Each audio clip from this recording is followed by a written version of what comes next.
Loose Women. It's a brand new week and a brand new show, but the same old Colin Nolan. Yeah. Oh, I'm bullying you again. Sorry about that. Talking of bullying, Education Secretary Ruth Kelly is preparing to announce her plans to crack down on bullies in school, and we're asking, will her plans work? And there's a treat in store for us girls today. It's an all-boy lineup. Firstly, a man who knows a bargain when he sees one. You'd need to hear. Host of Sale of the Century, actor, comedian and impersonator extraordinaire Nicholas Parsons is here, live from London. Plus, he's Tucker, Mark Fowler or Gabriel Kent, depending on how old you are. He's just left Sunhill in dramatic fashion by jumping to his death, but not before he falls out with Sergeant June Ackland. Now, as Todd has played a diversity of characters over the year, in his honour, allow me to introduce you to... like Tucker. She's young, cheeky, naughty and always gets top marks from us. It's Kim Marsh.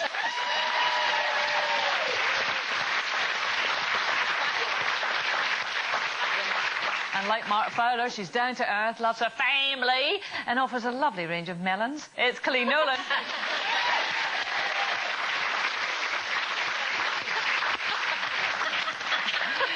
No, you're lemons, not melons. Plus, top of the bill, like PC Kent, she may not be all that she seems, but unlike Gabriel, she's an angel. It's Carol McGiffin.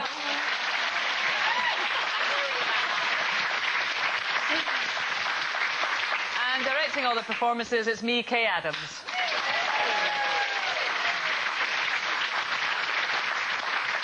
And if you want to have your say, get in touch with us. Text us, send the word loose, followed by your message to 63332, or you can email us at loose.women@itv.com. Now, I have got a really, really terrible confession to make.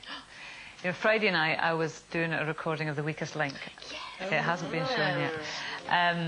And I have let you down so bad. No, okay. See, I'm the grand she'll win, Kay. She's so clever. She's so intelligent. Well, I can't tell you exactly what happened, but let's say I watched most of it from the green room.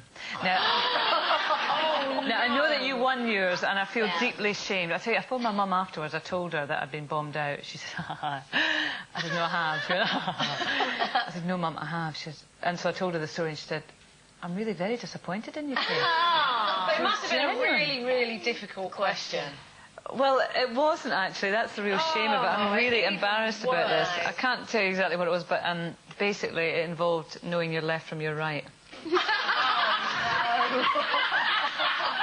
Don't you ever sit on the end there ever again pretending to be an intellectual. Yeah, exactly. I am so embarrassed. It really was awful, so I'm just going to... Don't you sit there looking all smug, you, just because you won. Let us know when it goes out. Oh, terrible, terrible. Left and right, I don't get it. I can't... You know your left and your right.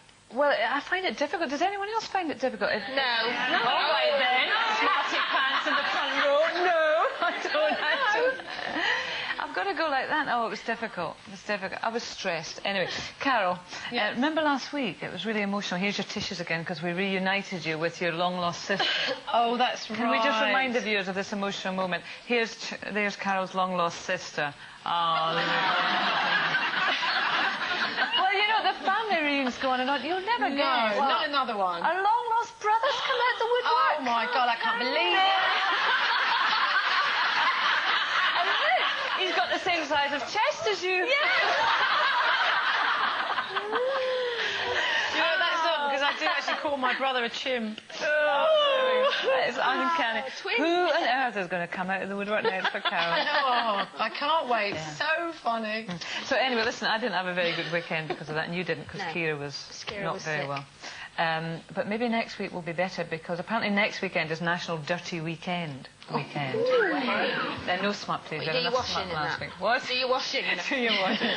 No, well, actually, I think they're trying to flog holidays. There's always a reason for these kind of weekends, isn't there? But they're trying to encourage couples to spend more time with each other and, you know, rediscover the romance of the relationship, which is a nice idea, is it not? No, it's a ridiculous idea. Oh, no, I can't bear all that contrived romance. Do you know what I mean? It's so false, and it's like your expectations end up, like, up there, and it's always just, you know, kind of eggy, embarrassing, you know. Why can't you just accept some things? Why can't you just go with the flow instead of always chucking things back in people's faces? But I'm not. I wouldn't do that. You know, I have been on a few romantic weekends. Really? But, you know, every time it's happened, I've always sort of sat there and thought, oh, this isn't me. Get me out of here now. I want to go. And the worst one, well, it wasn't the worst one. Actually, most people would say it was the best one. It was a very expensive hotel in Paris, a very, very kind and considerate man. And when I got there, the room was like adorned with flowers. And as soon as I was there, I thought, champagne on ice, you know, presents all wrapped up, quite expensive presents all wrapped up. Anything you can sell? No, actually, probably sold most of it. But then it's like, you know, you just kind of feel obligated after that, don't you? And if you're not in... Obligated to what? Well, you know, what do you go on a romantic weekend for? And, you know, if you haven't packed the right underwear or anything, it's like, oh, God, it's just You've never been shy in the past, for God's sake. No, but it's all that engineering that upsets me. I like spontaneity. No. You know what it is? You just cannot deal with that intensity of emotion. You just cannot deal with being in the same room as somebody and them lavishing sort of, you know, presents on you, and you can't deal with it. But if you have to do all that, it's not genuine, is it? It's not genuine. Well, it might be genuine. Why can't you accept that somebody might love you or like you enough to do that for you? But you should not have to engineer it. You should just be able to do it. Well, you did just do it. And No, I mean, just... You have to go all that way. I just think it's a load of... I'd love someone to do that Even for me. I would love it. Yeah, some weekends can be nice. Unfortunately, my last weekend wasn't very good. That me and Jack took me to this lovely kind of golfing hotel. It was beautiful, you know, a big country hotel. Golf? Yeah. Golf. Not to play golf. At all, is it? Not to play golf. It's full of golfers. How romantic is that? Well, you know, we kind of got there. It was a lovely, beautiful room, and everything. Oh, this is really nice. Booked for dinner, went down there, and they wouldn't let us in because he didn't have a dinner jacket. So they said, oh, we can lend you one. Well, Jack's miniature. So they brought this kind of jacket out, and the sleeves are like down there, and he's sitting in the restaurant with his flea-bitten old jacket on, with bits of dandruff still on from someone else that had worn it. And we just kind of sat there and went, no, come on, let's go. So Well. See, when you plan it, it goes all wrong, doesn't it? Oh, isn't she terrible? No, you are. Scrooge. Yes. Well, listen, we are looking for the least romantic woman in Britain. We know that Carol's a complete rogue. Yes, I know you, but there may be somebody who's even worse. If you can give Carol a run for her money, then why not enter a competition? And the prize is a night in a hotel with dinner included, a lovely romantic evening. So if you're a bloke with a very unromantic woman, then email us your stories, loose.women@itv.com, and you could win a lovely night away and see if you can rekindle the flames of romance. And don't think you're not hiding to nothing, I can tell you. It's competition time. As both ITV and Carol are 50 this year, we're giving away... What was that? A mistake on the autocue. Yes, to celebrate you. To win the cash, you just have to answer this leave me alone question. Complete the name of this ITV cookery show. Hells, A, Fury, B, Kitchen, or C, Oven. Call 090-129-31941. Calls cost £1 but may vary from mobiles. Or text the word COMP followed by A, B or C to 63337. Each text costs £1 plus standard network charge. Entrants must be 18 or over. Terms and conditions at itv.com/loosewomen. OK, loads of luck to one and all. We'll let you know who's won at the end of the show. Right, we're expecting education reforms, or sort of tomorrow, Ruth Kelly, I think the Education Secretary, is going to make all sorts of pronouncements on education reform, going across the whole spectrum. But one of the things that she's focusing on is bullying and the need to minimise bullying, because more and more stories we're hearing. So the government, Carol, listen carefully. She loves these stories about what the government's going to do, don't you? Yeah. They're going to get tough on bullies. They're going to exclude them, you know, various punishments to let them know they have done wrong.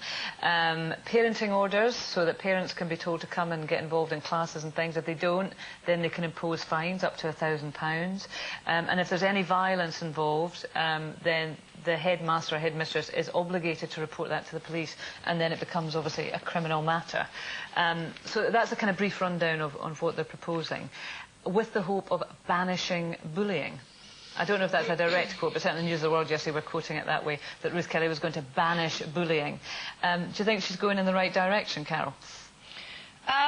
Well, let me just say that you've got to do everything you can to stop bullying. It's a terrible thing and it's never acceptable. However, with this government, there's always like some kind of initiative, a 5-point plan that never seems to get implemented. And this is what makes me cynical about it. Of course, you've got to do everything you can to stop bullying, serious bullying especially.